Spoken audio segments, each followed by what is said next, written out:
I think we have all had this specific fantasy at least once in our lives.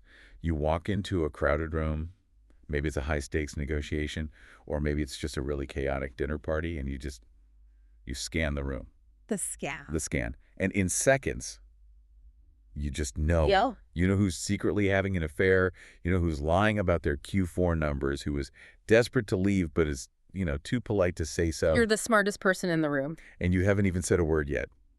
It's the Sherlock Holmes fantasy, isn't it? The super sleuth. It's such a compelling idea that you can see what everyone else just completely ignores. Right. But, we usually write that off as fiction. Or maybe like a parlor trick, something a mentalist would do on stage. Yeah, pick a card, any card, that kind of thing. Exactly. But today, we are looking at a source that claims this is actually a learnable, systematic skill. We're doing a deep dive into how to analyze people like Sherlock Holmes by Patrick Lightman. And honestly, this book is a trip. It really is. And what I love about the source is that Lightman isn't trying to teach you how to solve murders. Right, no crime scenes. And he's not interested in parlor tricks. The goal here is something he calls social mastery. Social mastery. I mean, that sounds a little intense, like we're trying to become puppet masters or something. I get that, but think about it more practically. It's not about manipulation. It's about clarity. It's about minimizing misunderstandings. Okay. It's about knowing that your boss is actually stressed, not angry at you, so you avoid a totally unnecessary argument. So you don't spiral into a panic attack for absolutely no reason. Exactly. It's about efficiency and how we interact with each other. If you can read the code, you stop crashing the program. Okay, I like that framing. Yeah. So we're not just becoming detectives, we're becoming better communicators. But I have to ask, is this actually realistic? Can a normal person really learn to do this? Lightman argues it's absolutely learnable, but you have to break it down. It's not just look at their shoes. It starts way before that. He structures it into three main pillars: the mindset, the control, and then, only then, the technique. So we have to fix our own brains before we can even start using our eyes. You can't install the software if the hardware is faulty. Precisely. Let's start with that mindset pillar then. Because looking through the source, this part really surprised me. I thought we'd jump straight into body language, but Layman says most of us are terrible observers because we're just too obsessed with ourselves. And that's the biggest hurdle. The source calls it the problem of normal observation. When most people look at a stranger, they aren't actually seeing that stranger. They're filtering them. They're filtering them through a very, very specific lens. The me lens. Exactly. How does this affect me? Or what can I get from this person? There was a great example in the book, the restaurant scenario. You should walk us through that because I think I am guilty of this one almost every single time I go out. Okay, so imagine you're in a nice restaurant. Two people walk in. Person A is a man in a sharp, expensive suit. He sits down, orders a fine vintage wine, and starts talking business loudly on his phone. Looks important. Person B is a teenager, disheveled, hoodie up, maybe has some needle marks on his arm. Okay, and if I'm honest, my knee-jerk reaction, and I think most people's, is immediate judgment. The suit is an opportunity. An investor, maybe. The teenager is a threat. Someone to avoid. Exactly. And that reaction, that is your ego talking, your survival instinct. It's clouding your vision. You've judged them before you've actually observed them. Because I'm just looking for threat or reward. I'm not looking at the actual human being. Right. But the Homesian method requires total detachment. You have to remove your ego from the equation. The goal is just to gather facts, not judgments. Because maybe the suit is a fraud. Maybe the cuffs on his shirt are frayed. Maybe the wine is actually the cheapest one on the list. And maybe the teenager is a genius in a bad situation, or an undercover cop, or just a kid having a rough day. If I judge first, I stop seeing. I've already decided what they are. You've closed the file. And that's where the Holmesian silence comes in. Lightman points out that in the stories, Holmes often just sits in total silence, pressing his fingers together. The classic steeple pose, I always thought that was just for dramatic effect, It looks like it, but it's actually functional. It's about clarity. He's clearing out the mental clutter, the prejudices, the what's for dinner, the does this person like me? So observation can happen on a blank canvas. Wiping the whiteboard clean before you start. That's a perfect way to put it. Okay, so step 1, stop making it about me. Clear the cache. But step 2 seems even harder. Before we analyze them, we have to control ourselves. The source talks about the mirror effect. What is that? This is fascinating. It acknowledges that observation isn't a one-way street, it's a feedback loop. Think about it. If you're staring at someone with an intense, aggressive look because you're trying to analyze them, what are they going to They're do? going to get defensive, cross their arms, turn away, maybe get aggressive right back at me. Exactly. And now you've contaminated the crime scene. You're not seeing their natural behavior anymore. You're just seeing their reaction to your behavior. You've created the data you're observing. So to get good data, I have to be, what, invisible? A blank screen. Lightman says you have to control your demeanor. The goal is usually neutrality. Or, depending on what you want, maybe slight concern to get someone to open up. He brings up the theory of masks. Right, the idea that everyone is sort of playing a character. Everyone wears a mask. We act differently with our boss than we do on a first date. That's normal. But if you come in hot, they just add more layers to their mask. They fortify the walls. If you're neutral, unjudging, they might feel safe enough to drop their guard. That makes perfect sense. If I feel like you're judging me, I'm putting up a wall, you're just there, I might relax. But staying neutral is hard. Did the source have any tips on how to actually do that physically? He did. And it sounds simple, but it's physiological. It comes down to deep breathing and something he calls unclenching. Unclenching, like my fists. Your fists, your jaw, your shoulders. We carry tension physically. Furrowed brows, raised shoulders. That projects stress. And we are wired to mirror that stuff. If you're tense, I get tense. So if I want to read you, I have to relax you. Yeah. And to relax you, I have to relax myself first. Precisely. He suggests consciously smoothing your forehead, dropping your shoulders, opening your hands, and combine that with belly breathing deep into the diaphragm to calm your whole nervous system. You have to be a calm instrument to take an accurate reading. I love that phrase, be a calm instrument. Okay, so we're detached, we're calm. Now we get to the cool part, the toolkit. Yeah. And this is where we have to clear up a huge misconception.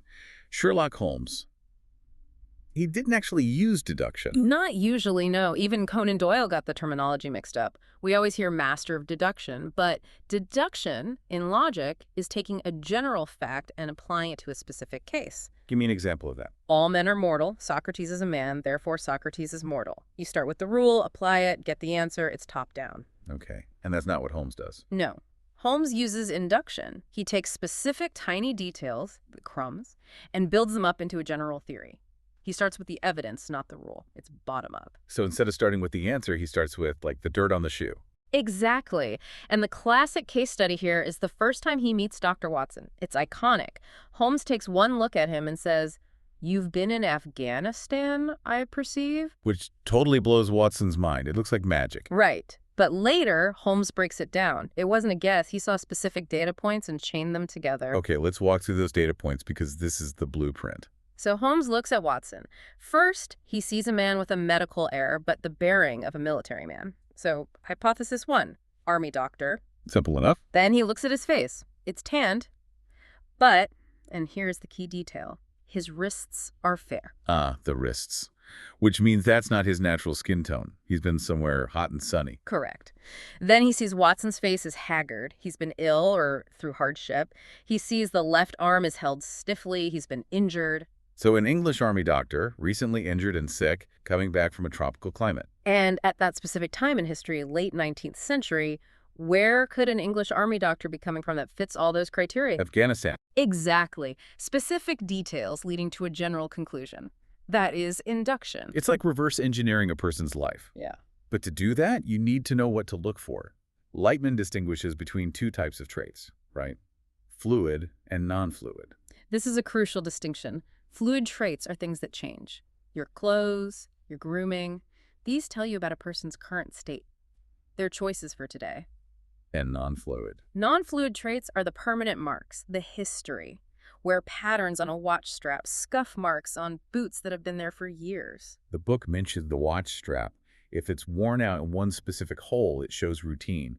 They don't gain or lose weight. Exactly. Fluid tells you who they want to be today. Non-fluid tells you who they have been for the last year. If a guy is wearing an iron suit, that's fluid, but his shoes are scuffed and worn down, that's non-fluid. What does that tell you? He's trying to impress, but maybe he's struggling financially.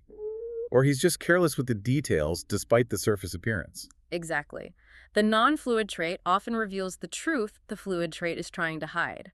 That's such a good distinction. Okay, so we know what we're looking for. Now, how do we look? Because if I just stare at someone's watch strap, I'm going to look like a total creep. And then the whole neutrality thing goes right out the window. You can't get caught staring. Lightman calls the technique for this the glide. The glide. Sounds smooth. It has to be. You never fixate. You keep your eyes moving. And you use your own movements to mask your scan. Like what? Like scratching your nose or checking your phone. If you scratch your nose, your eyes naturally cast downward. That gives you a split second to check their shoes or their hands without looking like you're inspecting them. That's sneaky. I like it. So let's run through the body scan checklist. Where do we start? You start big picture, the holistic view, clothes, posture, and what he calls psychomotor activity. Which is a fancy word for fidgeting. Basically, it's the body leaking energy. Tapping, twitching. High activity usually means distress or anxiety. Then you move to the face. The most expressive part. Yes, but also the most controlled. People fake a smile, but look at the brows. Furrowed brows usually signal skepticism or confusion. Then the eyes look for side glancing. But that can be tricky, right? It doesn't always mean lying. Right. It can just mean recall like you're looking into your memory, but it can also signal deceit. If I'm saying something and you dart your eyes to the side, you might be looking for an escape route. Okay, moving down. The source calls the legs and feet the most honest parts of the body. Why is that? Because we forget about them. We're so busy controlling our faces, smile, nod, look interested, that our feet are on autopilot. The limbic system takes over. So while I'm nodding and smiling, my feet might be telling the real story. Exactly. If your feet are pointing towards the door, you want to leave. It doesn't matter how much you're smiling. If your leg is shaking, that is leaked anxiety. It's funny, ever since I read this, I catch myself looking at feet in meetings. It is surprisingly accurate. It really is. And once you have these physical cues, you can start decoding emotions. Anger, disgust, sadness. Anger seems obvious, though. Shouting, red face. But the observer looks for the microsignals before the shouting. Anger often shows up as jaw clenching, or nostrils widening the body, trying to get more oxygen for a fight. What about sadness? That's one people really try to hide. Sadness is often suppressed. Lightman says to look for deep, controlled breathing. Deep breathing. I thought that was for relaxing. It is, but if someone is trying not to cry, they have to control their chest. So you see this deliberate, deep breath, also a reduction in movement. A sad person often becomes very still. That stillness is a really powerful image, the opposite of anxious fidgeting. They're shutting down. Exactly. Okay, so we've scanned the body, we've checked the feet. Now let's talk about personality types. The book dives into Myers-Briggs, but, in the wild. Right. You can't ask a client to fill out a questionnaire, but you can spot the traits if you know what to listen for. Let's do introvert versus extrovert. We usually think of it as loud versus shy, but the source frames it differently. It's all about response time. Extroverts tend to think while speaking. They answer immediately. They might ramble a bit to find their point. And introverts. Introverts process internally first. They pause, they think, they construct the sentence, and then they speak. So if I ask a question and get a 3-second silence, that's an introvert processing, not being slow. Exactly. And you need to give them that space. If you interrupt them, you completely reset their process. That's huge for meetings. Okay, what about sensing versus intuition? Think of it as what they talk about. Sensing types focus on the past and present. Facts, concrete details. The report is due Friday. The coffee is cold. And the intuitive types? They talk about the future, concepts, possibilities, the abstract. The sensing person says the traffic was terrible. The intuitive person says we need to rethink urban transport. Perfect example. And finally, decision-making. Thinking versus feeling. This seems crucial for persuasion. This is the most important one for getting what you want. The book used a great example about a road trip, a shortcut on a rough road. Right. There are SUVs and one small car. The thinking type says, the SUVs can make it, it saves an hour, let's go. It's logical. It maximizes efficiency. But the feeling type? The feeling type prioritizes harmony. We can't leave them behind, they'll feel excluded. We should all stick together, even if it takes longer. And this is where social mastery really clicks into place. If I'm pitching to a thinking boss, I need to show the logic, the numbers. And if you're pitching to a feeling boss, you focus on team morale, the human impact. If you use the wrong currency, you go broke. It really brings it all back home. This isn't just about being right, it's about connection. That's the so what here. Why do this? It's not to judge people, it's to understand them. Empathy is the ultimate endgame. It can feel a bit cold at first, though, right? Reading microexpressions, judging shoes, it feels detached. The method is detached. The application should be empathetic. If you see the sadness cues, the stillness, the deep breathing, you approach with gentleness, even if they say they're fine. You see behind the mask. Patrick Lightman says something really profound. He says, knowledge is responsibility. Ooh. Say more about that. Once you can see the anxiety behind the smile or the insecurity behind the arrogance, you have a choice. You can exploit that or you can help them. You can be the one person who actually understands what they're going through. That changes the whole dynamic. Yeah. It turns it from a superpower of superiority into a superpower of kindness. In a way, yes. Holmes used it for justice. We can use it for harmony. So here is our challenge to you, the listener. Tomorrow, when you're out somewhere grabbing coffee, in a meeting, try the body scan. But be discreet. Use the glide. Check the feet. Check the watch strap. See if you can spot the difference between a fluid trait and a non-fluid trait. And just ask yourself, what is this person not saying? You might be surprised at how loud the silence actually is. Just remember to unclench your own jaw first. Absolutely. Clear the mechanism. Thanks for diving deep with us today. Always a pleasure.